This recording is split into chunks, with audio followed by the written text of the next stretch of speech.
Salut Nico, comment ça va? Salut Elliot, merci beaucoup de m'inviter dans ton podcast, hein. Pour resituer un petit peu, on s'est connus au bootcamp de Laurent Borelli. C'est ça, ça fait 2 ans à peu près, non? On s'était Et ben rencontrés la première fois en Andorre. En Andorre, ouais. exactement, ouais, tu as raison, en Andorre. Voilà, on a bien sympathisé, on a échangé, puis chacun de notre côté, on a fait notre petit bout de chemin, donc c'est Mm. sympa de présenter aux internautes, aux autres SEO, et puis à ceux qui s'intéressent au sujet un peu ce que t'es devenu, ce que t'as fait, ton parcours, puis ainsi de suite. Bah Mhm. déjà, est-ce que tu peux te présenter d'une manière générale, ton âge, tes passions, ton métier, Oui, voilà. ben rapidement, donc Nicolas Mercatili, bon, plus connu sous l'alias Créanico. Ça fait depuis 2010 que je suis dans la prestation web. J'ai commencé principalement par de la création de sites, après dévié vers l'optimisation SEO des sites que je mettais en place pour arriver réellement après dans le SEO. Voilà, bon, je me suis intéressé au web donc assez tôt, mais j'ai commencé vraiment à en faire mon métier en 2010. Sinon, à côté de ça, ben, j'ai 42 ans cette année, plus beaucoup de cheveux, hein, beaucoup de soucis, plus beaucoup de cheveux. Papa d'un petit garçon, marié, j'habite dans le sud de la France, dans un tout petit village qui s'appelle Aubé, entre Montpellier et Nîmes. Et puis, quoi dire d'autre? Après, ben, tout ce que j'aime bien, c'est tout ce qui est les sports en extérieur, en fait, hein, activités loisirs. Nature, je fais beaucoup de VTT, du canyoning, de la via ferrata, de la plongée sous-marine, un petit peu d'apnée, donc voilà, tout ce qui est un petit peu qui sort un peu donc à l'extérieur, voilà. Ok, bah c'est assez complet comme description. Voilà. On parlait justement de Créanico, donc comment t'as découvert le web, puisque j'imagine que c'est pas forcément ton métier d'origine et ta première expérience pro. Et puis c'était quoi en fait Créanico, qu'est-ce que tu faisais? Alors le web, j'ai découvert ça, c'était juste un petit peu avant l'année 2000. C'est une époque où je bossais en Lozère. En Lozère, il n'y a pas grand-chose à faire à part s'occuper le soir. Donc, ben je m'étais mis un petit peu au web. J'ai rencontré mon associé actuellement sur Saint-Just, David, qui lui était déjà là-dedans depuis un petit moment. Avant moi, il était un petit peu précurseur. Et c'est lui qui m'a un petit peu montré comment créer un site, etc. Puis à l'époque, ben, je me suis amusé à créer deux, trois sites comme ça pour des amis, pour des associations, etc. J'ai créé mes premiers sites comme ça m'a toujours plu. J'ai régulièrement fait des sites, me suis amusé à apprendre sur le temps, hein, ben, ce qu'était le web et ce qu'on pouvait en faire. Et puis en 2010, c'est quand le statut d'entrepreneur est sorti, mais là je me suis dit, ben tiens, je pourrais en faire mon métier et faire ça à côté. Donc j'ai utilisé en fait toutes les prestats que j'avais fait avant auprès des personnes ben, à qui gracieusement j'avais fait des sites internet, hein, pour eux, pour leur association ou pour autre chose.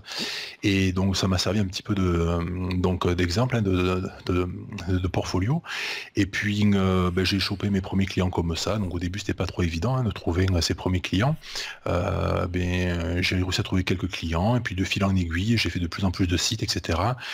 Non, moi je suis pas du tout développeur. Ce qui m'a surtout aidé à rentrer dans le métier, ce sont les CMS, hein, donc notamment PrestaShop et WordPress sur lesquels je me suis spécialisé assez rapidement. Et du coup, ben, j'ai plutôt un profil de gestionnaire de projet sur ces CMS-là, assez bon utilisateur de ces CMS-là.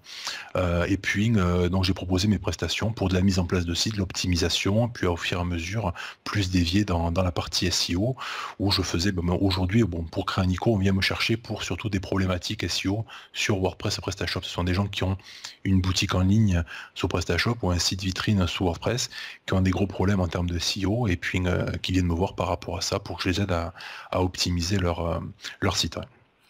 Ok, donc en fait tu vas trouver un dev ou tu vas trouver un graphiste ou une personne spécialisée en UX quand il y a besoin de gérer un projet global et d'avoir toutes ces Exactement. compétences. Ok. Tout à fait. Voilà, j'explique bien à mes clients que je travaille pas seul.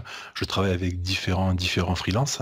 Et j'ai une personne, Jorel, qui est spécialisée dans la partie WordPress, qui est un très bon développeur WordPress, qui me gère tous mes projets, le développement sur mesure, l'intégration, etc. Et j'ai Guillaume côté PrestaShop, donc avec qui on a aussi développé un thème SEO sur PrestaShop. Donc Guillaume, lui, bon, c'est un très bon développeur PrestaShop, mais il n'avait pas le côté SEO.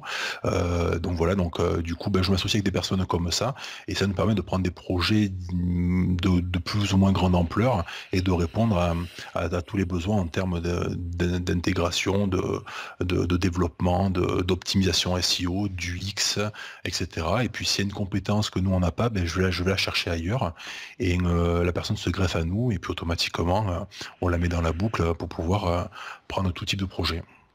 Ok, donc tu as commencé, j'imagine, un peu comme nous tous, hein, je me mets dans la boucle, par des petits sites ou des sites de, entre guillemets, petits, c'est pas péjoratif, mais des sites de Mais restaurateurs, exactement, voilà, tout à fait. Tout à fait. Mais quand je regarde mes premiers devis, je vendais des sites à quelques centaines d'euros, je me prostituais pour arriver à les vendre. C'était au début, c'était voilà, lorsque je vendais un site, c'était le soir, c'était la fête à la maison, ça y est, j'ai vendu un site, c'est cool. Et puis voilà, donc je démarchais beaucoup de personnes, etc. On me fermait beaucoup de portes. C'était vachement compliqué au début de mettre vraiment un pied dans le milieu et se faire un nom. Et puis oui, j'ai fait beaucoup de des petits sites vitrines pour un pisciniste, pour un gars qui fait des forages, pour tout et rien. Et puis au fur et à mesure, j'ai chopé des plus gros clients, jusqu'à avoir des clients maintenant avec vraiment des très grosses boîtes derrière, vraiment des gros groupes, etc. Où on est sur des prestations à plusieurs milliers d'euros, où là on s'occupe vraiment de grosses offrandes, etc. Donc oui, mais il a fallu commencer petit avec des tout petits projets pour au fur et à mesure acquérir de l'expérience, et puis aussi acquérir, comment dire, montrer que l'on a fait quand même des choses intéressante avant, pour que les clients aient confiance pour un gros projet. Et à l'époque, je me suis fait fermer des portes parce que on m'a dit, et ça m'avait vachement marqué, c'était je crois en 2013 ou 2014, mais j'avais répondu dans un appel d'offres, et c'était une très très grosse boîte sur Montpellier. Et puis je suis allé les voir, j'ai rencontré tout le monde, etc. Je leur ai fait ma proposition de refonte. La responsable web m'avait dit, écoutez, vous nous avez apporté le meilleur, la meilleure solution. C'est en termes de SEO, personne ne nous a argumenté les choses comme vous. Au niveau tarif, vous êtes super bien placé, etc. Mais le boss, il n'a pas confiance parce que vous travaillez seul, vous êtes auto-entrepreneur, vous êtes seul, etc. Et il m'a dit, il veut pas bosser avec vous à cause de ça. Et là, waouh, donc ça a été une grosse claque quand même. Je me suis dit, bon, voilà. Il y a quand même un problème. Et puis juste un petit peu après, Laurent Bourrelli a lancé sa formation. Je suis rentré dans la formation de Laurent, et puis Laurent, justement, on a eu un module, c'était le module 4, je me rappelle de sa formation. C'était répondre à 4 questions en 5 secondes. Et il y avait aussi une partie branding. Et puis du coup, Laurent m'a un petit peu accompagné là-dessus pour valoriser un petit peu mon image, mon parcours professionnel, etc. Et depuis que j'ai retravaillé mon site, là, ça a été un changement du jour au lendemain, plus de demandes que ce que je pouvais répondre.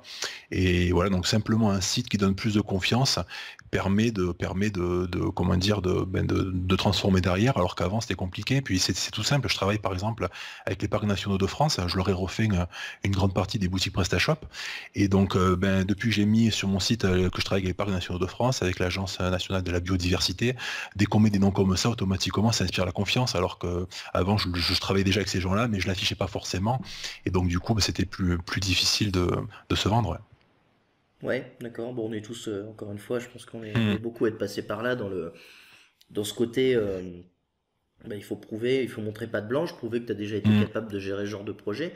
Et c'est la limite de l'auto-entreprise, hein, Ouais, bien ou sûr. Hein. même le fait de bosser seul, des fois, ça peut être une limite pour certains clients qui se posent des Hmm. questions. Ok. Tout à fait. Et certains clients vont préférer passer par une agence parce que ça les rassure de voir une agence. Le côté freelance, hein, auto-entrepreneur ou pas, le côté freelance toujours leur fait un petit peu peur en se disant, bon, je travaille avec un gars qui aujourd'hui, bon, mais il est là, voilà. Mais est-ce que demain il va pas fermer sa boîte? Est-ce qu'il va pas me laisser comme ça?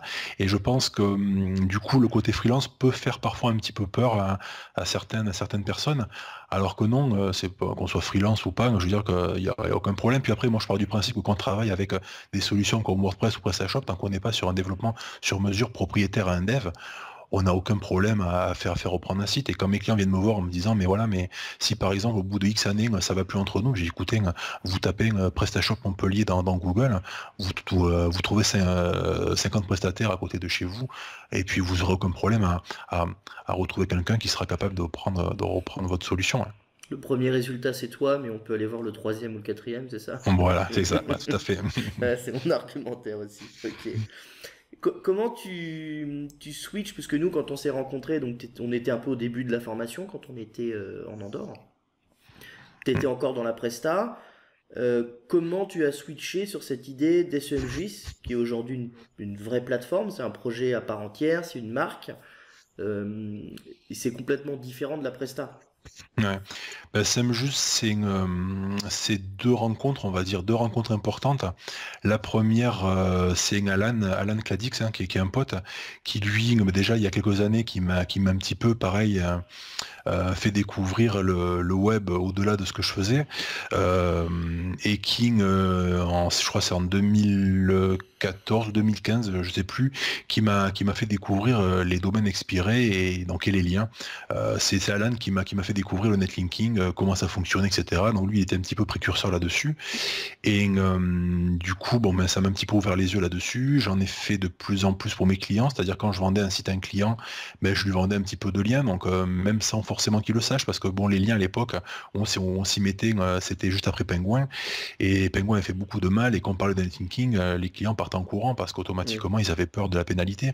Donc aujourd'hui, le netlinking est complètement démocratisé, il n'y a aucun souci, tout le monde en fait, mais il y a quelques années, c'était assez compliqué. Donc il y a certains clients à qui j'en parlais, d'autres clients à qui j'en parlais pas, mais quand un client me prenait une presta, ben souvent j'intégrais quelques liens dedans sans forcément lui dire. Donc les liens boostaient un petit peu son SEO, ça me permettait moi d'avoir de meilleurs résultats sur le SEO que si je faisais que de l'on-site, mais j'en parlais pas forcément aux clients qui étaient comment dire, réfractaires à ça. Et donc j'ai fait de plus en plus de liens jusqu'à ce que ça représente un gros chiffre d'affaires donc à mon niveau. Euh, je le faisais de façon artisanale avec mon document Excel, avec les réseaux des potes, avec les échanges de liens. Donc je passais beaucoup de temps à trouver des sites, à échanger des liens, et c'est ça, ça me prenait trop de temps. J'étais constamment en train de demander à faire des échanges, etc. Et le temps que ça me prenait, c'était assez compliqué. Et du coup, j'avais un peu de mal à gérer ça de façon artisanale, en prendre plus en volume. Et puis la deuxième personne, donc après Alan, c'est Laurent Bourrelli donc on en a plusieurs fois discuté. Il m'a dit, écoute, ce que tu fais, c'est pas trop mal. Par contre, ben, arrête un peu de faire ça comme ça. D'industrialiser. Monte ta plateforme. Ce que font les autres te convient pas forcément. C'est pas forcément ton process. Essaie de monter ta plateforme et ton process à toi. Et du coup, Laurent me l'a dit une fois, deux fois, trois fois, etc. Puis bon, le problème c'est que je suis pas dev, hein. Donc il me fallait un dev. Et puis un jour, j'ai mon associé David qui vient manger à la maison, et puis on discute de nos projets mutuels, et puis je lui parle de ça, donc du lien, etc. Et puis David, je le voyais, bon, ouais, donc il voyait ça d'un œil, ouais, un petit peu nouveau, parce que lui, bon, étant qu'un SEO, mais n'ayant jamais fait de lien, etc. Bon, sur le coup, il m'a rien dit, puis il me recontacte deux, trois jours après, il me dit, écoute, j'ai regardé, effectivement, ce que tu fais, c'est pas trop mal, ça c'est porteur, moi si tu veux, j'ai un dev sous la main qui est vraiment très très bon, si t'es partant, on peut se lancer là-dedans. Et donc David, qui lui a eu de nombreuses sociétés, qui est gestionnaire de projet, qui a une bonne expérience dans la création d'entreprise, etc., ce que j'ai pas forcément moi, ben, du coup il a dit, ben moi je m'occupe de manager tout ça, de gérer la mise en place de la boîte, de faire le cahier des charges, de coacher le développeur, de faire le recettage, etc. Et toi tu as juste à faire la promotion donc de la marque. Et quand il m'a dit ça, ben, j'ai dit, bah, allez, go, go, on y va. Et du coup, c'est parti comme ça. Donc voilà, donc ouais, c'est la vie, c'est souvent des rencontres. Et puis voilà, les choses se font comme ça. Oui, tout à fait. C'est souvent des rencontres qui te font soit réfléchir, soit mûrir une réflexion, soit qui t'ouvrent des Tout à portes, fait. quoi. Tout à fait. C'est le réseau, quoi. C'est pour ça que le Le réseau. réseau, qu'il soit web ou qu'il soit physique, il est hyper important, même au sein d'un même Ouais. métier, parce que on n'est pas concurrents, on peut avoir des synergies entre nous, et Ouais. c'est comme ça Mais, que... ouais, mais le physique, c'est quand même vachement mieux. Moi, je sais que j'essaie de faire un maximum d'événements. Je bouge pas mal toute l'année, je me déplace sur beaucoup d'événements. Et c'est sur ces événements où on m'a ouvert plein de portes. C'est sur des événements comme ça. Ben, c'était au Black and White SEO un jour, hein. J'ai rencontré Sam Rush, et puis en discutant, ben voilà, maintenant, ben, je fais des webinaires très régulièrement chez eux. C'est comme ça où on rencontre des personnes. Tu vois, il y a un bon feeling. Et puis voilà, c'est donnant-donnant. Voilà. Et, Non, c'est voilà, c'est vraiment pour moi, c'est vraiment les rencontres, les salons où là on rencontre beaucoup de monde et on revient toujours avec plein de choses, des idées, des choses à mettre en place derrière, hein, etc. Ouais. Ok, donc tu lances ta plateforme, ça t'amène sur le côté commercial à faire de plus en plus d'événements. Tout à fait, ouais, T'es, être de spe- plus t'es en plus spe- présent. t'es speaker pour certains events. Voilà, tout à fait, ouais, ouais, ouais. Mais en fait, nous, quand on s'est annoncé, le truc c'est qu'on s'est annoncé, à l'époque, il y avait que deux acteurs qui étaient présents avant nous. On s'est annoncé, mais le problème c'est que le temps qui est de lancer l'outil, de démarrer, etc., il a fallu qu'on s'organise. Donc le développeur a mis rapidement un premier site en place, vraiment tout simple, pour collecter les sites partenaires, parce qu'il nous fallait pouvoir démarrer avec de la matière. Et du coup, moi j'ai fait pas mal d'événements, j'ai pas mal communiqué, il nous fallait recruter rapidement. Donc on s'est décidé, je crois que c'était en mars ou avril. Il fallait que vers la fin d'année, donc on a ouvert en septembre, il fallait qu'en septembre, on ait suffisamment de sites pour pouvoir démarrer. Et du coup, j'ai fait beaucoup d'événements justement à ce moment-là, pas mal de communication, mais pour nous annoncer un petit peu, faire un petit peu de bruit pour rentrer des sites, hein, pas forcément aller chercher des personnes qui seraient intéressées après plus tard par l'outil en tant qu'annonceur, mais il nous fallait rentrer dans la matière première. Et donc c'est là où j'ai fait pas mal d'événements, pas mal de communication et j'ai rentré pas mal de sites assez rapidement. Ouais. D'accord, c'est le nerf de la guerre, c'est d'avoir des spots et des bons spots. Exactement. C'est-à-dire tu peux pas être une plateforme de lien si tu n'as pas derrière de la matière. Et les spots, pour moi, les spots et la qualité de la rédaction, etc., c'est vachement important. Donc nous, on a essayé de rentrer des spots que forcément tout le monde n'a pas. On a fait pas mal de scrap, etc. On a démarché beaucoup de blogueurs. Ça nous a coûté beaucoup d'argent parce qu'on a pris quelqu'un pour ça. Mais on a pas mal de sites qui sont en exclusivité chez nous, qui sont pas forcément ailleurs. Et ça, c'est grâce justement à ce travail-là qui a été fait en amont. D'accord, donc je vais commencer par une question, et puis après tu nous parleras un petit peu plus de la plateforme et des fonctionnalités, mais pour Ça toi, marche. le lien, qu'est-ce que c'est et qu'est-ce qu'un bon lien? C'est une question que je pose souvent, mais chacun a un peu sa réponse. Ouais, alors le lien, qu'est-ce que c'est? Bon, mais le lien, c'est la base de Google, hein. Comme je dis toujours, c'est comme dans la vie réelle. Plus on va parler de vous, plus vous serez célèbre. Donc sur le web, c'est pareil. Google, plus on va parler de nous, plus on va avoir de liens vers nous, plus on sera célèbre. Bientôt, il y a lien et lien, justement. Donc il y a les mauvais liens et les bons liens. À l'époque, les liens, on pouvait acheter des liens en masse et plus on avait de liens, plus ça montait. Bien sûr, Google a changé ça. Maintenant, il faut avoir des liens qui soient de qualité. Un lien de qualité, c'est un lien qui sera automatiquement thématisé, qu'il faut qu'il soit dans la thématique ou d'une thématique connexe au site annonceur. Il faut qu'il soit déjà en follow, hein, il faut qu'il soit en follow, qu'il y ait une transmission de jus, qu'il soit sur un site qui soit qualitatif. C'est-à-dire qualitatif pour moi, c'est un site qui rank, qui est positionné, qui a des mots-clés et qui a un écosystème.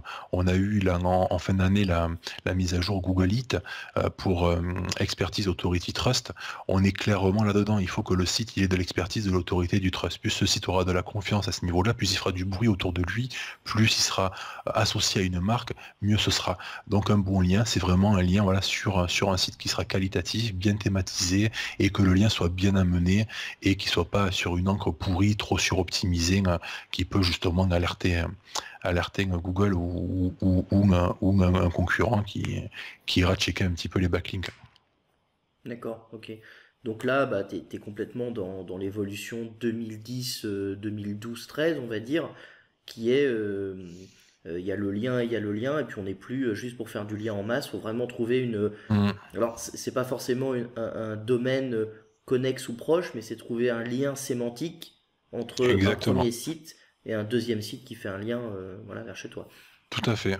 On peut avoir deux thématiques différentes, mais il faut qu'il y ait une transition sémantique entre les deux. Il faut que le lien soit comment dire, qu'il soit pas choquant. Il faut que le lien soit correctement intégré et qu'on se demande pas ce que fasse En- Entre, entre, ce lien. entre guillemets naturel, que le lien il paraisse naturel. Ouais. Exactement, Mais exactement, tout à fait. ce qui est en fait la base de l'algorithme PageRank, quoi, c'est la probabilité qu'un Mhm. internaute aille cliquer sur un lien ou pas. Donc s'il n'y a aucun rapport entre deux pages, il y a une probabilité très faible qu'il aille cliquer dessus, quoi. D'accord. Exactement, tout à fait, tout à fait. Ouais. Et en fait, là-dedans arrivent deux facteurs, le site sur lequel tu vas poser un lien et la rédaction que l'on met sur ce propre site, quoi. Donc c'est Tout à fait. qu'est-ce qu'on écrit, comment on l'écrit et comment on l'amène. Mhm. Donc nous, au niveau de la rédaction, alors je crois que je suis actuellement sur le marché, on est le seul à faire ça. Mais nous, on en propose des contenus qui font de 500 et 1000 mots. Et donc 1000 mots, pourquoi? Parce que pour moi, un texte de 1000 mots sera plus riche sémantiquement. Un texte, j'ai remarqué que des textes qui sont plus longs sont plus souvent crawlés que les textes qui sont plus courts. Et puis on essaie d'intégrer aussi donc de la photo, de la vidéo dans ces contenus-là pour les rendre un petit peu plus riches, essayer de garder l'internaute plus longtemps sur la page. Et puis plus il va rester longtemps, ben, mieux c'est, mieux la page sera perçue, mieux le lien aura de l'importance, etc. Et puis si le lien en plus il est bien amené et qu'il est cliqué, c'est encore mieux. Et nous justement, nos annonceurs, on essaye un petit peu de les freiner dans les encres de liens qui tombent du ciel. Souvent on nous met des encres de liens suroptimisées et ça pour moi ça pue, on évite. On peut en mettre de temps en temps, mais il faut éviter. Donc plus le lien sera naturel, mieux c'est. Et surtout, ben, ce que je dis toujours à mes clients, ce qui fonctionne aujourd'hui avec Google ne fonctionnera peut-être pas demain. Donc il faut faire attention à ce que l'on fait et prendre de la marge par rapport au seuil de tolérance, parce que le seuil de tolérance, il peut descendre, et puis un jour ben, ça passe plus.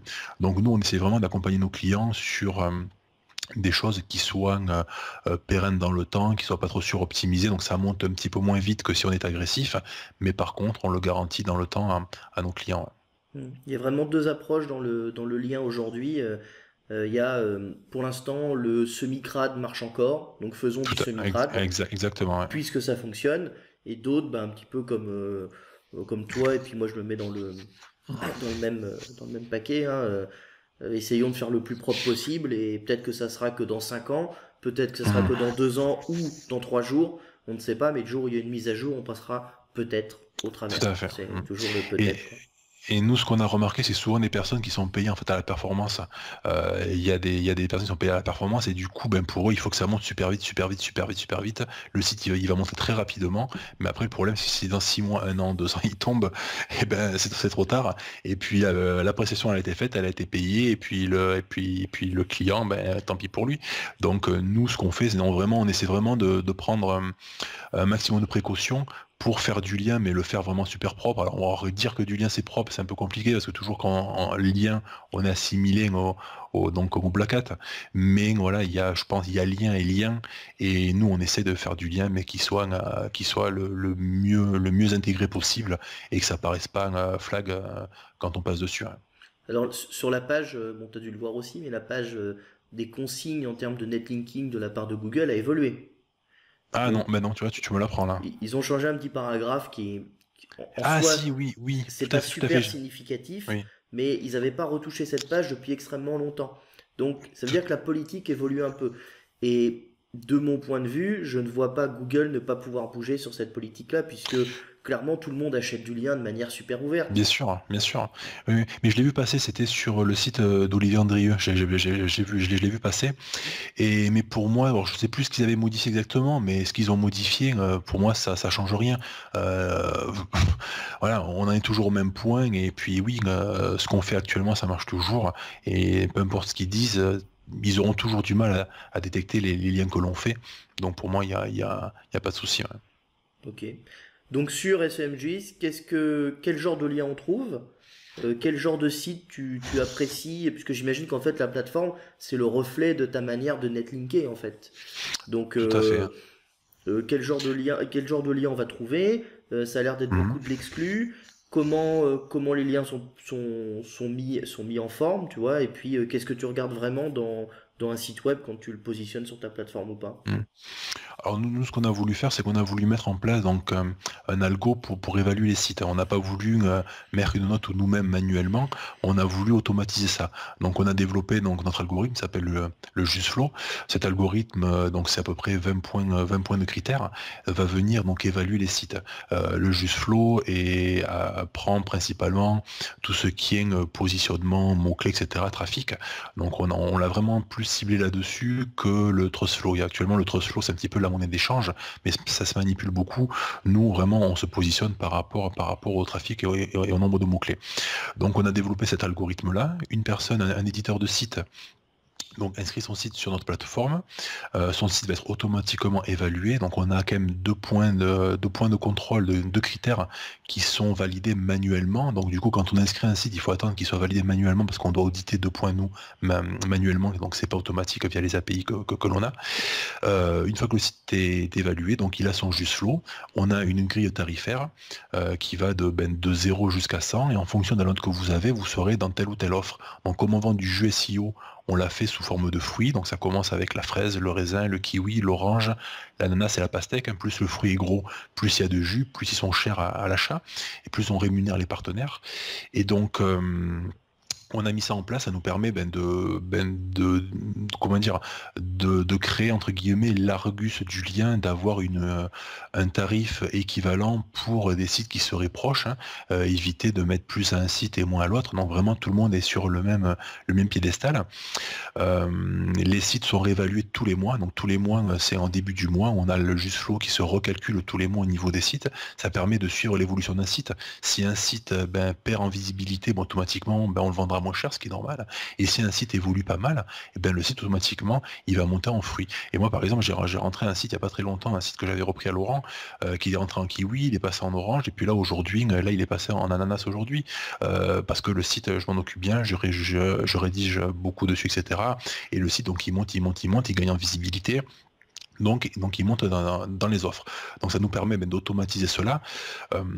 Après, on a tout type de CMS, hein, on est ouvert à tous les CMS, on a une API qui permet d'automatiser les publications. Donc si vous avez un WordPress, on a un plugin WordPress. Un WordPress, c'est 70% des CMS, donc on a quand même beaucoup de WordPress. Donc on a un plugin pour automatiser ça, mais n'importe quelle personne peut mettre un site, ça peut être un PrestaShop, un Joomla, un Magento, ou peu importe, un Drupal, etc. Donc, ou même un CMS fait maison, tout le monde peut intégrer son site chez nous. Et justement, on essaie d'aller chercher un petit peu d'autres CMS pour justement mixer un petit peu ça. Et là, par exemple, dans quelques mois, là, je vais faire une conférence au Joomla Day pour justement essayer d'aller chercher des éditeurs de sites sur des sites Joomla, parce que pour changer un petit peu, avoir un peu plus de sites différents. Donc voilà pour les types de sites, et après nous on essaye de rentrer des sites un petit peu différents. Bon, moi perso, donc ça on en avait parlé en off, moi j'essaye d'avoir des sites qui soient un petit peu différents. Donc de mon côté je monte des sites, si possible des petits sites en dropshipping. Donc je prends quelques produits, ça peut être du monoproduit ou quelques produits. J'ai un site qui est bien thématisé sur une thématique ou un produit, et puis à côté de ça je mets un blog. Donc le site, je gagne en rémunération grâce à la partie dropshipping, même si c'est pas forcément le but.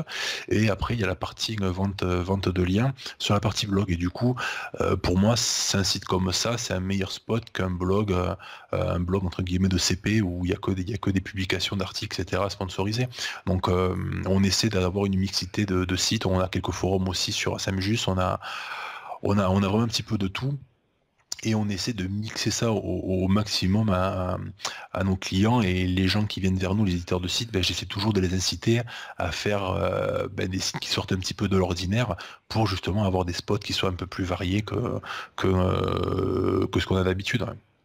D'accord, ouais, dans ce que tu dis, on retrouve un petit peu la majorité des liens, hein. C'est le lien qui se trouve dans le feed d'un WordPress. Exactement, tout à fait. Donc voilà, parce que, alors, je dis pas que c'est la majorité des liens aujourd'hui, mais beaucoup de SEO vont acheter un domaine expiré, remontent un WordPress dessus, mettent quelques articles pardon, en mode Ah, blog, et tout c'est à fait, bien parti. sûr. On a un site qui permet de vendre des liens, quoi. Toujours encore, hein, c'est pas que ça ne fonctionne pas, c'est qu'aujourd'hui, c'est très présent et c'est facilement remontable, c'est facilement identifiable, ça laisse Hmm. plein de patterns et plein de footprints qui permettent Ah, de tout à remonter le fait. truc, quoi. Mais après, il y en a qui le font mieux que d'autres aussi. Donc, de toute manière, ces sites-là qui sont remontés, ces petits expirés avec du TF qui sont remontés comme ça rapidement, et moi le premier, j'en ai aussi, hein, il y a des sites que j'ai remontés comme ça. Ces sites-là, ils vont pas beaucoup monter dans notre offre, parce que derrière, nous, on va regarder est-ce qu'il y a un écosystème, est-ce qu'il y a des réseaux sociaux, est-ce qu'il y a du bruit derrière. Donc ces sites-là, du coup, souvent, ils n'ont pas beaucoup de trafic. Donc nous, comme on est vraiment focalisé là-dessus, ces sites-là ne vont pas monter dans l'offre. Donc ces sites-là, on en a pas mal, hein, il en faut. On a beaucoup de blogs, et même à la base, éditeur de site, ben, c'est souvent être blogueur, hein. On a une majorité de blogueurs, même pour de réels sites, hein. On est souvent sur des blogs.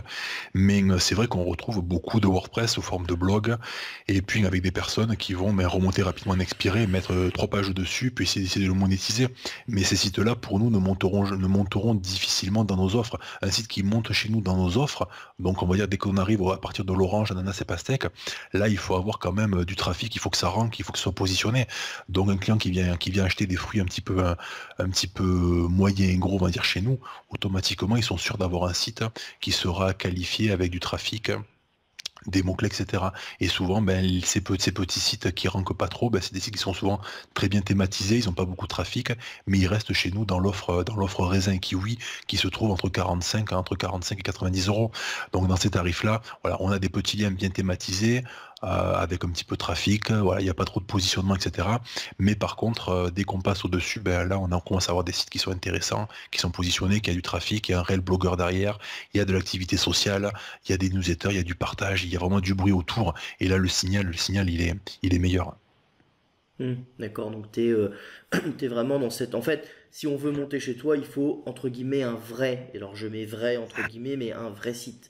Un site qui est Il, fait f- avec il faut amour. du trafic, il faut du trafic. Il faut que ça rank, c'est tout. Il faut que ça rank. Si ça se positionne pas, après que ce soit vrai site ou pas vrai site, s'il n'y a pas de positionnement, le site il montera pas. Mais généralement, un site, comme tu dis, là, un site auquel on donne de l'amour, hein, quand on s'en occupe, automatiquement ça se positionne et ça monte. Hmm, ok, donc il y Et a... après, oui, ce que je voulais dire aussi, c'est qu'il y a aussi, j'essaie de rentrer, et maintenant, tous mes clients Créanico, j'en ai rentré pas mal. J'avais des clients qui avaient des boutiques PrestaShop, donc de réels e-commerçants, hein, de réels e-commerçants, qui ont un business sur un PrestaShop. Et j'ai essayé d'en rentrer un maximum chez moi, parce que ces clients-là, souvent leur business, ça vivote un petit peu, ils n'ont pas trop le temps, ils font ça à côté, ils n'ont pas trop le temps de s'en occuper. Et je leur ai dit, écoutez, vous avez un blog, il n'y a pas d'actualité, ça fait 6 mois, il n'y a aucune publication, mettez-le chez moi. Et puis, du coup, nous, on s'occupe de publier des articles chez eux. Donc, eux, on leur vend des articles donc ils vont gagner de l'argent avec ça, et cet argent-là, où ils peuvent le récupérer, où ils peuvent acheter des liens, où ils peuvent acheter de la publication pour publier sur leur blog.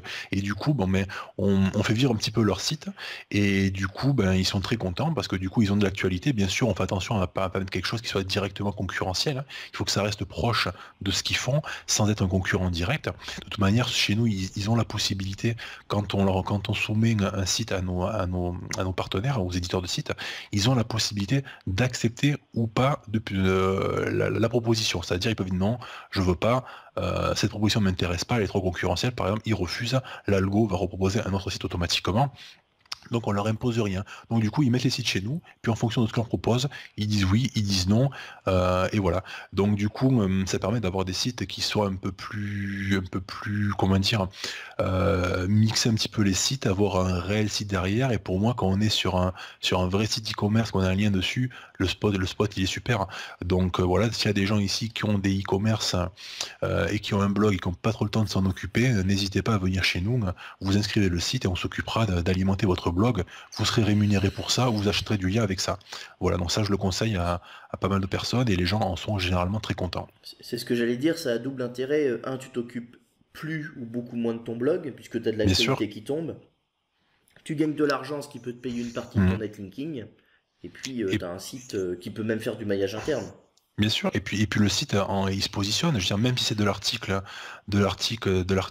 sponsorisé, sur le blog, c'est du contenu. Si on publie régulièrement du Milo, moi j'ai beaucoup de sites qui sont que chez Semjus, sur lesquels on publie régulièrement des articles de Milomo, et mes sites ils se positionnent parce que dans les articles de Milomo, il y a toujours un sujet qui va un peu se démarquer des autres, qui va bien se positionner, qui va prendre une bonne position, et automatiquement le site il prend des positions hiéranques. Et j'ai beaucoup de sites que j'ai pris, même des sites que j'ai remontés sans forcément partir sur un expiré, que j'ai remonté un petit site bien thématisé, j'ai mis du contenu dessus, et puis après je les ai mis donc sur ma plateforme en totale comment dire, automatisation, c'est-à-dire les publications sont proposées et acceptées automatiquement, la rédaction est gérée par Semjus, et c'est publié automatiquement par l'API. Donc je n'ai rien à faire, c'est automatique, je reçois seulement les mails qui me disent telle publication a été publiée publié sur tel site.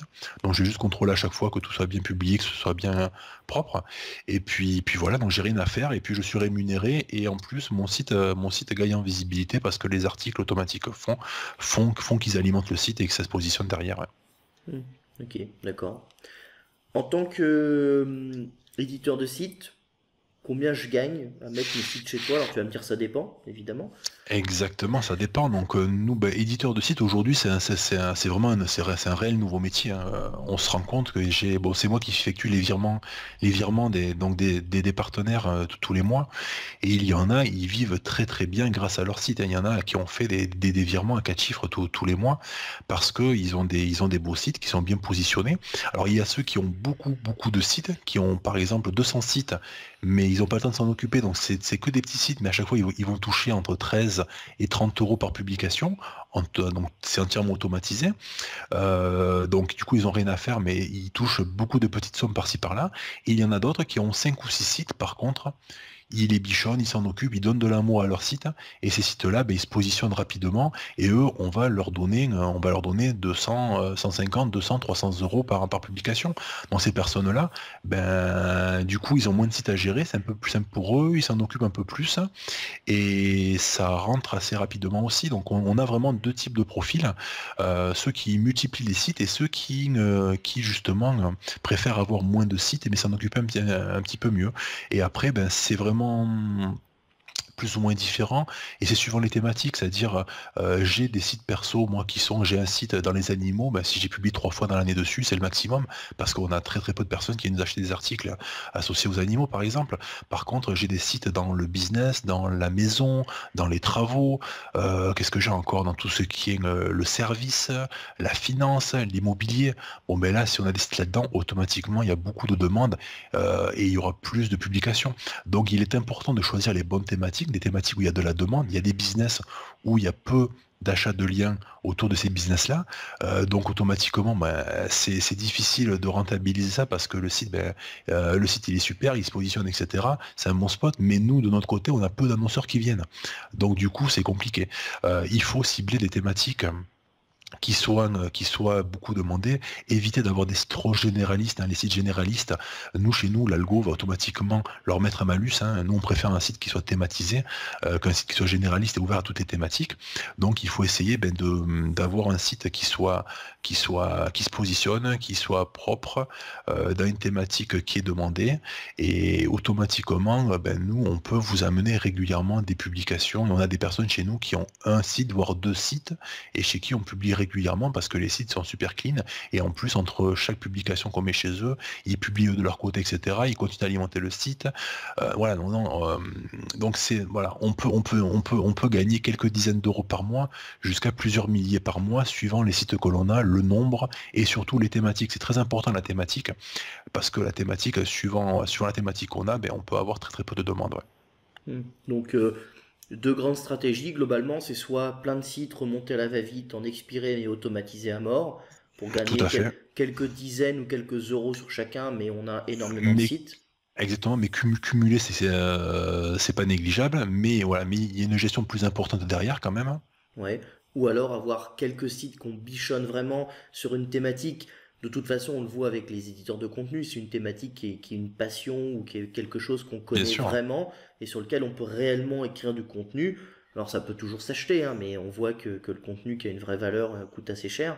Donc bien après, sûr. voilà. Mais si on est éditeur de contenu et qu'on a une vraie passion comme, je sais pas, Mhm, la rando, la montagne, le ski ou les choses comme ça, faut coupler mhm, effectivement, comme tu le disais, avec une demande.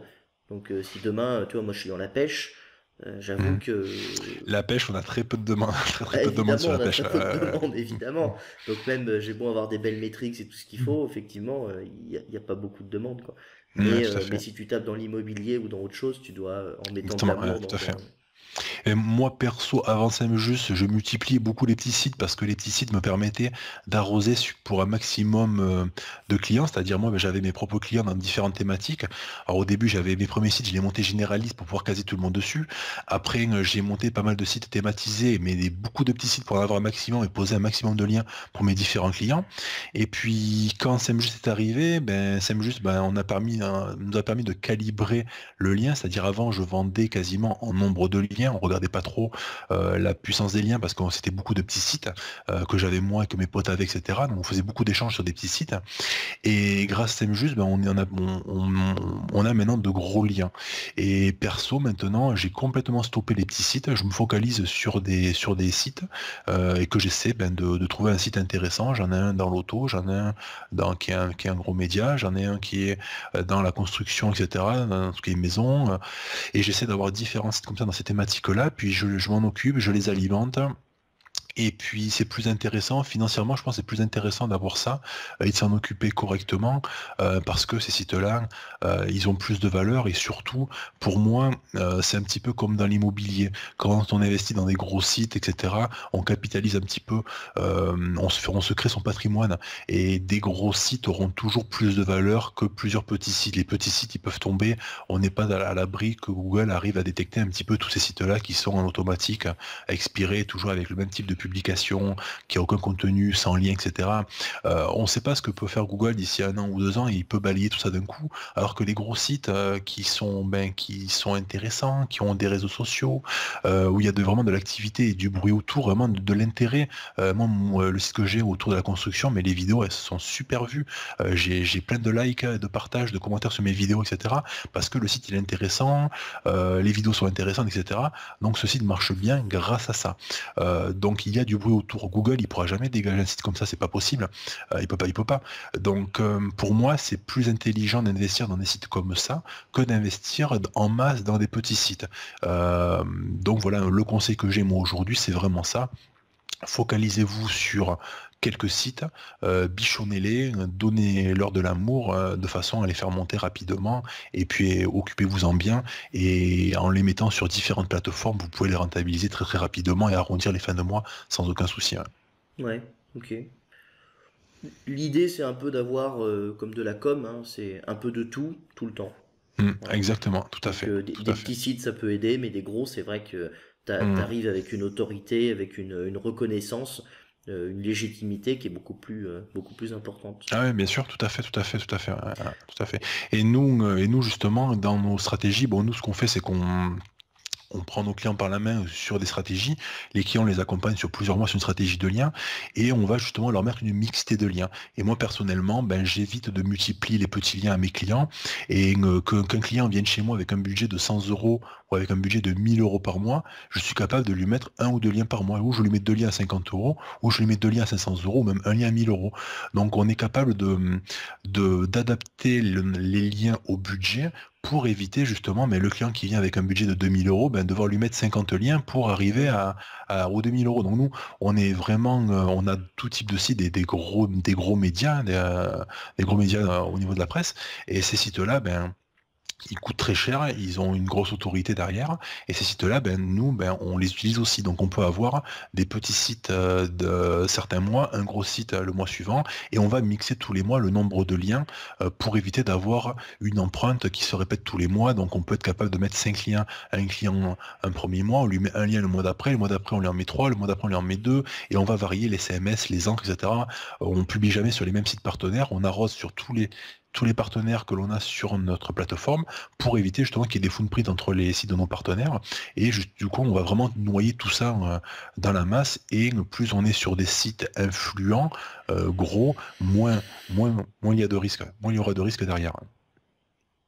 D'accord, ok. Et donc en gros, si je comprends bien, sur votre plateforme, le client il n'est pas laissé seul pour choisir en fait son lien. Tu vas vraiment l'accompagner pour pour le conseiller, pour avoir un Oh, budget oui. mensuel, avoir des choses récurrentes. Alors, on a deux types de clients. On a le client qui sait ce qu'il veut, qui vient chez nous, il va acheter son lien, ses liens, et puis il va remplir ses briefs. Donc nous, on a les briefs avancés par défaut qui permet de choisir la date, hein. Tu choisis ta date, donc tu peux poser le premier lien à partir de 10 jours.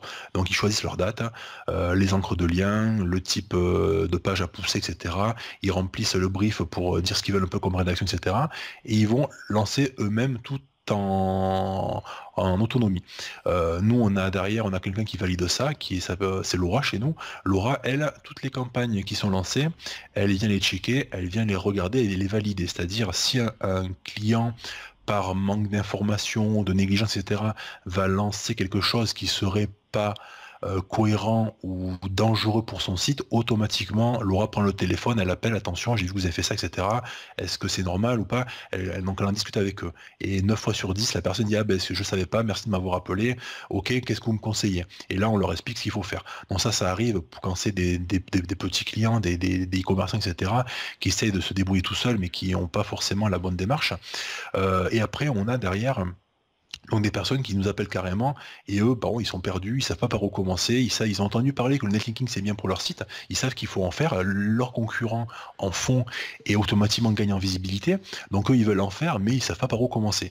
Donc nous automatiquement on les prend par la main, on va auditer leur profil de lien, regarder un petit peu qu'est-ce qu'ils ont comme lien, est-ce que c'est suroptimisé, est-ce que c'est propre, quel type de lien il faudrait, etc. On définit un peu avec eux le budget et on va les accompagner sur plusieurs mois à justement à leur poser des liens sur plusieurs mois avec un budget qui est défini en amont, et on fait en sorte à leur proposer une stratégie clé en main où ils ont seulement à payer derrière et puis on s'occupe de tout et on va gérer toute leur campagne de A à Z, on définit avec eux les pages à pousser, les encres à travailler, etc., le type de site, etc. Voilà, eux on les prend vraiment par la main pour ça. Donc on a vraiment deux types de profils. Les personnes qui savent ce qu'ils veulent, ils ont tous les outils qu'il faut sur notre plateforme pour lancer eux-mêmes leur campagne, et ceux qui justement ne savent pas trop, etc. Donc on leur fait un devis, tac, ils valident le devis, ça pré-remplit le panier, et tac, on leur lance les campagnes après derrière. Donc voilà, on a vraiment ces deux profils-là qui sont vraiment différents. Ouais. Ok, donc même quelqu'un qui viendrait seul sur votre plateforme en mode je me débrouille, je fais les choses moi-même, si tu vois que ça déconne un peu ou que tu as des conseils à lui amener, vous prenez le téléphone, tu le Ah, contactes tout et à tu lui fait, dis toujours, arrête de faire ça, essaye plutôt de faire ça. Donc il y a un vrai exactement, conseil, un vrai toujours, encadrement en fait. exactement, tout ce qui est lancé est contrôlé. Et justement, les clients, quand on les appelle, et puis ils sont super contents. Alors déjà, ils se doutent pas. Alors certains nous appellent en nous disant, mais vous êtes en France, donc toujours ils ont un peu l'appréhension par rapport à ça, à se demander où le netting est fait. Et et puis quand on les appelle, ils sont assez surpris d'avoir quelqu'un qui les appelle pour leur dire attention, vous avez lancé quelque chose, mais ça va pas du tout, je vous conseillerais ça, etc. Et ils sont très très contents. Un client qu'on appelle souvent comme ça, bon, mais il est super content et on sait que le mois d'après, il va nous rappeler pour savoir ce qu'il faut faire, etc. Donc on a gagné un client. Donc oui, on regarde tout ça et on a, pour moi, on a un droit de regard sur ce qui lance et surtout un droit de conseil là-dessus parce que certains clients ne font pas forcément les bonnes choses et puis lancent des campagnes qui seraient trop agressives. Il y en a certains, leur site est tout nouveau, ils vont acheter 20 liens avec 20 fois la même encre suroptimisée sur vraiment un seul mot-clé, et ils s'imaginent qu'avec ça, ils vont monter rapidement. Donc voilà, donc de suite là, hop, on freine, on leur explique comment ça marche, que d'abord il faut créer des liens qui soient naturels, surtout sur l'encre et l'URL, de type branding, et on les accompagne là-dessus pour ces liens-là, et puis après, derrière, on va optimiser un peu avec eux, mais voilà, mais on a très régulièrement des clients qui lancent des campagnes sans forcément savoir ce qu'ils font derrière. Ouais. Ok. Et t'as des clients déjà qui t'ont envoyé un peu poulet en te disant non, non, Ah mais oui, moi je sais ce que je fais, oui, laissez-moi faire, c'est bon, exactement. je veux Ouais, mes tout à encres fait. exactes.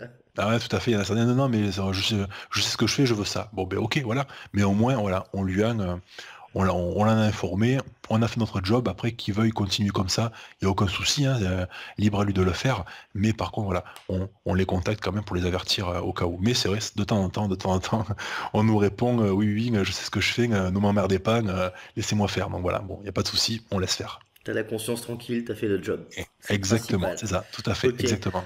Est-ce qu'il y a d'autres choses dont on n'a pas parlé sur SEMGIS et qui sont importantes à Euh, préciser? Non, mais je pense qu'on a fait le tour. On a fait le tour. Après, il y a un autre profil qu'on a aussi, c'est les agences. On a aussi des agences qui travaillent avec nous. On a pas mal d'agences qui travaillent avec nous. Donc pour ces agences-là, on a mis en place des rapports en marque blanche, c'est-à-dire ils peuvent, si ces agences-là n'ont pas la compétence en interne SEO ou même la compétence seulement netlinking, s'ils font du SEO mais pas forcément du netlinking, ces agences-là, bon, on les accompagne tels que nos clients pour justement pour les accompagner sur le choix des liens, etc. Ils doivent définir seulement le budget avec leurs clients et après nous on s'occupe de tout et on leur donne des rapports en marque blanche, hein, des rapports qui peuvent mettre donc à leur nom. Et ces rapports-là, bon, ils les remettent au client derrière, au client final, et le client donc, ne sait pas que c'est Semjus qui a géré tout ça, et l'agence peut proposer ce type de prestation. Donc on fonctionne comme ça avec les agences, et après on a aussi des petits indépendants, des consultants SEO qui bossent en freelance et souvent qui sont en auto-entrepreneur. Alors eux, pour eux, ce qu'on a fait, on a mis en place une affiliation, c'est-à-dire eux, souvent, ils vont nous amener le client chez nous. Le client, automatiquement, va s'inscrire lui-même sur son compte hein, pour payer directement sa facture chez nous et pas au consultant pour qui ça serait pas intéressant avec son statut auto-entrepreneur. Et donc automatiquement, nous on les associe donc aux consultants. Il touche 10% à vie de toutes les campagnes de son client. Donc il amène le client une fois, tout ce qui sera recommandé derrière, il aura 10%. Et souvent ces personnes-là vont après justifier derrière un petit forfait d'accompagnement pour leurs clients, etc. Et on travaille avec eux un petit peu la stratégie. Et du coup, bon voilà, ils se font payer un petit forfait d'accompagnement pour le netlinking. Et puis on travaille ça avec eux. Et en plus, ils ont 10% des achats de leurs clients. Donc voilà, donc on a vraiment ces deux profils-là professionnels, les agences, où là on n'existe pas du tout, et les freelances pour qui nous amènent ça, et puis bon, pour qui on travaille ensemble les stratégies. Donc voilà, donc l'affiliation est intéressante, hein. On a pas mal de personnes qui utilisent notre affiliation et on reverse 10% à vie, donc c'est quand même assez important. Donc voilà, donc n'hésitez pas à utiliser l'affiliation, à parler de nous. Vous créez un compte chez nous et sur votre compte, vous avez automatiquement l'onglet affiliation, vous récupérez le lien. Vous pouvez l'utiliser le lien directement ou sinon si vous avez parlé de nous à une personne qui s'est inscrite sans forcément passer par votre lien, ça arrive avec certaines personnes qui parlent beaucoup de nous mais qui n'ont pas, qui n'utilisent pas le lien, automatiquement on peut les associer, en fait vous les taguez, hein, il suffit de nous le dire et nous on va vous l'associer automatiquement à votre compte et en plus c'est rétroactif. Voilà ce que je voulais dire pour l'affiliation et pour les types de profils que l'on a différents en tant que professionnel. Ouais. Ok, bah merci, c'était super complet. On a fait le tour, je pense, de ta Voilà, je pense. Ouais. plateforme, de ce qui te différencie, un petit peu de ta vision. Donc, je vois vraiment que ta plateforme, c'est du copier-coller de ta vision du lien, hein. Tout à fait. Ouais. Si toi, Après, t'avais voulu avoir une plateforme, ça serait SEMJus. ouais, exactement. Ben, en fait, je l'ai fait comme je la voyais, en fait, hein. Mais j'ai regardé un peu ce qui se faisait à droite à gauche, qu'est-ce qui était bien, qu'est-ce qui était pas bien, quelle est plus ma valeur à moi ajoutée par rapport à ce que je faisais avant. Et puis on a essayé de faire l'outil parfait par rapport à ça, mais parfait à mon image. C'est-à-dire, c'est ma vision à moi du lien et du référencement. Après, d'autres personnes ont une vision différente. Aujourd'hui, il y a beaucoup de plateformes sur le marché qui sont plus ou moins différentes, avec des points forts, chacun d'un côté. Donc voilà, les clients ont vraiment beaucoup de choix aujourd'hui sur le marché. Après, libre à eux de voir ce qu'ils veulent. Donc ça peut être ou par nous avec de l'accompagnement, ou directement sur notre plateforme, on va choisir directement son spot, etc. Voilà, ça peut être plus ou moins différent. C'est vrai que nous, on l'a pas dit, mais nous, on n'affiche pas les sites présents sur notre catalogue.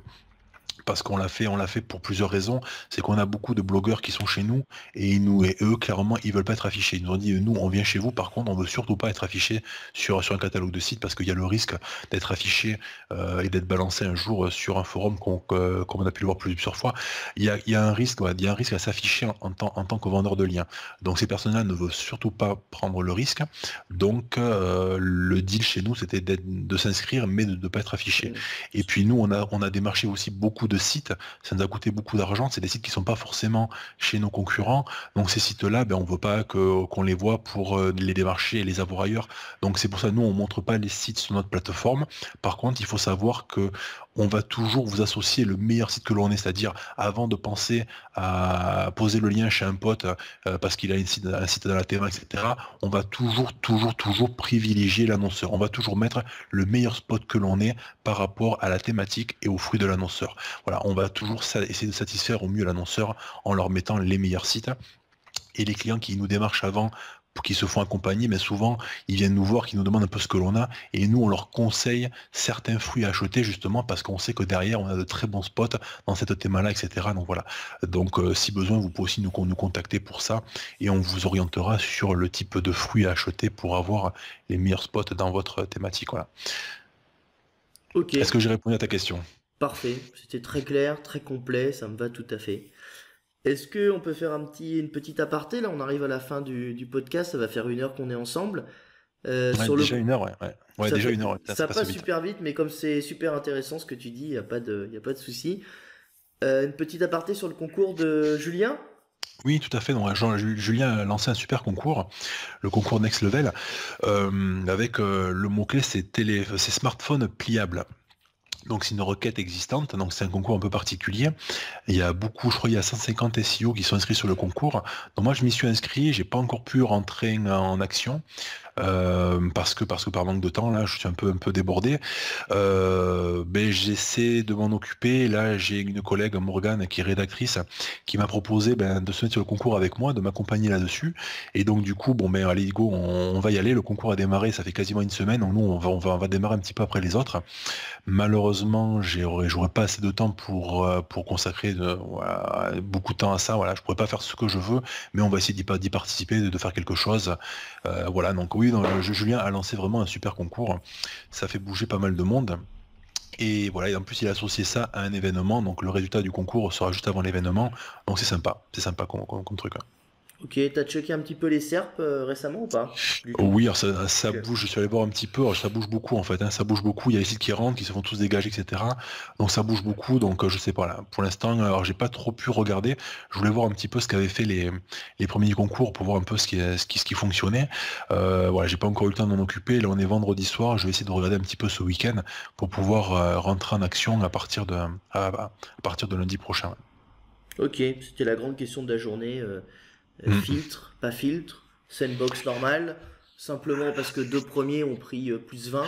Donc quand tu Ouais. rentres dans le top 100, tu arrives généralement entre 80 et 100. Donc forcément, si Mhm. deux mecs arrivent et prennent plus de 20, en fait 18 et 19 Mm. je crois, tu dégages et tu ressors. Donc Mais souvent voilà. tu re-rentres. Le précédent concours, j'ai fait un précédent concours SEO il y a quelques mois. Pareil, en fait, hein, on était tous rentrés, on était tous positionnés à les premières positions, puis on a tous été dégagés au-delà de la 30e position, et j'ai fini troisième de ce concours-là, et on était les trois à se suivre, on était en 35e, 36e et 37e position, on était vraiment les trois côte à côte, mais derrière, donc voilà, donc après, est-ce qu'il y a un filtre ou pas, c'est difficile à dire, mais c'est effectivement, en fait, Google nous fait rentrer, nous fait sortir, ça bouge pas mal, et le précédent concours, on était bien rentrés, on était tous bien positionnés, puis d'un coup, boum, on est tous sortis, et ça a été un petit peu difficile après de remonter dans les premières positions. Ok, bon, il y a forcément quelque chose, puisque dans tous les concours, à Mm. un moment, un donné, quelque chose qui s'applique. Après, est-ce que c'est lié au concours SEO ou est-ce que c'est tout simplement sur une requête chaude avec plein de domaines un peu exacts qui arrivent, ça alerte? On saura pas, Mm. mais Bien sûr, chacun a un ouais. petit peu sa théorie, quoi. Après, qu'il y ait quelqu'un derrière qui regarde, etc., qui va jouer justement à la sortie des sites, etc. Je pense pas que chez Google ils aient que ça à faire pour un concours SEO quand même. Je pense pas. Je Je pense crois pas. pas du tout, et encore moins Mm. sur un truc français, mais je pense plutôt à Mm. un genre de filtre ou un algo spécifique qui se Mm. déclenche sur certains signaux en automatique, peut-être, mais Ouais. manuellement, c'est clair que non. Ils ont Ouais, autre mais en chose à foutre. automatique, en automatique quand même, ça c'est pas évident quand même à mettre en place un truc automatique comme ça quand même, hein. Donc je sais pas, pour arriver à détecter vraiment les sites du concours ou une typologie de site, etc. Je suis pas sûr. J'y crois un petit peu moins quand même. J'y crois un petit peu moins. Alors, Ouais. tu mets le MD en critère. Quand un ensemble de MD arrive sur une SERP, ça peut être Oh, un élément déclencheur. oh Ça oui, peut. tout à fait, tout à fait, tout à fait, tout à fait. Le MD, ouais, le MD. Mais après voilà. Après, est-ce que dans le lot il y a pas un réel site avec un MD aussi, un pauvre site qui monte, qui essaie de rentrer justement, mais hors concours parce que le gars, voilà, il a voulu rentrer dans la théma, etc. Voilà, c'est compliqué quand même, c'est compliqué à détecter qui est bon, qui est mauvais là. Je sais pas, Il y a je sais toujours pas. des effets de bord sur les mises à jour. De toute Ah, façon, tout à fait. on saura jamais. Et puis, c'est aussi possible que Google n'en ait strictement Hmm. rien à faire des Tout à fait. concours SEO et Non, bien ne sûr, hein. s'abaisse pas à ça. Et voilà. Mais Donc, par contre, ça bouge toujours. Moi, quand je lance des nouveaux sites, souvent, je vois que les sites, rapidement, ils se positionnent, ils rentrent assez rapidement. Puis d'un coup, hop, ils redégagent. Et après, ils re-rentrent. Et c'est là qu'on vient conforter la position et qu'ils se positionnent vraiment bien. Mais il y a hmm. toujours cet effet yo-yo où tu rentres, tu ressors, tu rentres, tu ressors. Et au bout d'un moment, bam, tac, tu te stabilises. Et souvent, c'est souvent associé quand je mets un gros lien, en fait. Je lance un nouveau site, je mets quelques petits liens. Et ça bouge un petit peu, etc. Puis d'un coup, un gros lien. Et le lien vient vraiment stabiliser après la position. Voilà, donc peut-être que sur le concours, c'est un petit peu assimilé à ça, ça bouge aussi beaucoup comme ça. Je sais C'est, pas, là j'ai pas trop regardé pour l'instant le positionnement du concours, j'ai vu un peu que ça avait bougé, etc., les commentaires des autres, mais j'ai pas vraiment pu m'y intéresser pour regarder réellement ce qui avait pu se passer. Ouais. c'est du domaine neuf, donc de toute façon, un domaine neuf a une petite plus-value au début Mhm. pour le côté je vais te tester, je vais voir ce que tu vaux, et puis, Exactement, ouais. puis en Mhm. fonction du taux de clic et du fait qu'on ressorte du site et qu'on continue sa recherche, on voit si le contenu répond à la Mhm. question de l'internaute, comme on dit, quoi. Bien sûr, ouais. Mais ouais, c'est intéressant de voir comment ça va évoluer et qui va faire quoi. Mhm. Voilà, tout à fait, ouais. Ouais. Donc réponse le premier avril, je crois, ouais, 1er avril. 1er avril à 11h. On a Fabien de Monitorant qui nous a fait une super page, hein, vraiment, il nous a fait un truc extraordinaire avec le positionnement de la SERP et tous les sites des participants avec le pseudo en face, donc c'est excellent ce qu'il a fait, donc on a vraiment une vision en temps réel de la chose. Donc bravo Fabien si tu m'écoutes. Parfait, ok. Et ben Nico, on a fait le tour. Ok, bah écoute, merci beaucoup, c'était vraiment intéressant. Et- Et puis écoute, je te dis à bientôt. Normalement, SEO by Night à Bordeaux la prochaine fois, c'est ça? Oui, merci, t'as raison, je ne fais pas assez ma promo. Exactement, Ouais, exactement, t'as tout à fait. le cordonnier le plus mal chaussé. SEO by Night début juin à Bordeaux, plutôt axé sur du e-commerce et de la startup, donc Mhm, beaucoup moins sur on va dire, Black Hat SEO comme on peut le faire à Orléans mhm. avec des mecs comme Ninja, comme Paul ou comme Julien. Euh, on sera plutôt sur une thématique assez ouverte. On va aborder de l'AdWords, on va aborder du linking, on va aborder du cocon sémantique, on va aborder du D'accord. YouTube. Donc on va être vraiment beaucoup plus généraliste Mhm. dans la stratégie digitale. Et on refait en novembre 2019 à Orléans le même event, Ah, super. Ok, dans la même parfait. continuité que l'année dernière, avec toujours le même délire, Mhm. la même bienveillance et puis le même humour, on Bah, va dire. super. Donc bah, Donc maintenant, merci de me donc lancer maintenant, la je... perche. ouais, donc 2 événements à gérer dans l'année. Ça va être un beau défi là quand même. Ouais, Deux sympa, événements donc. c'est le point Mhm. négatif du truc. Genre négatif, non, mais ouais, faut le faire. Ah, Donc bien sûr, voilà. mais Mais c'est cool, hein, c'est ça super. m'éclate. Il y a Loïc avec moi qui est sur le sujet. Pour Bordeaux, ouais, tout à fait, ouais. Ouais. Exactement, qui est sur Bordeaux, donc qui pilote un peu le truc. Donc je suis pas vraiment en avant sur Mhm. l'événement de Bordeaux. J'aide à la participation, mais c'est vraiment Mhm. Loïc qui pilote le truc. D'accord, ok. Je ferai un podcast avec lui justement pour le présenter. T'es le bienvenu si tu veux passer, il n'y a aucun problème. Je referai par exemple une présentation de l'event vraiment précise. Donc on aura Mhm. Bordeaux, Orléans, peut-être d'autres villes à terme. On Mhm. verra, voilà. Ok. Mais encore merci à toi d'avoir joué le jeu parce que je sais qu'au début c'était pas facile de trouver des invités. Donc Mhm. voilà. Non, mais c'est sympa, écoute, j'étais très content de ta proposition et je l'acceptais avec grand plaisir. Voilà. Et bah super, bah n'hésitez pas du coup à liker la vidéo, à partager sur les réseaux sociaux pour faire connaître Nico, pour faire connaître bah, mes podcasts. Testez la plateforme surtout, vous inscrivez, vous allez voir, vous testez, s'il y a besoin vous appelez. Euh, Exactement. donc, euh, donc voilà, vraiment donner sa chance à Nico. Essayer, parce qu'il n'y a que comme ça qu'on voit, hein. Les préjugés c'est bien, mais il faut vraiment essayer pour voir le résultat et voir ce qui se passe. Et Et puis, si vous avez des sites, n'hésitez pas aussi à les intégrer chez nous, hein. On s'en occupera bien, on publiera des contenus pertinents dessus aussi, ouais. des beaux contenus rédigés avec amour. Exactement. Beaucoup d'amour. Allez, ciao ciao à tout le monde et puis Merci à beaucoup. bientôt. Ciao Elliot, à bientôt, ciao. Salut!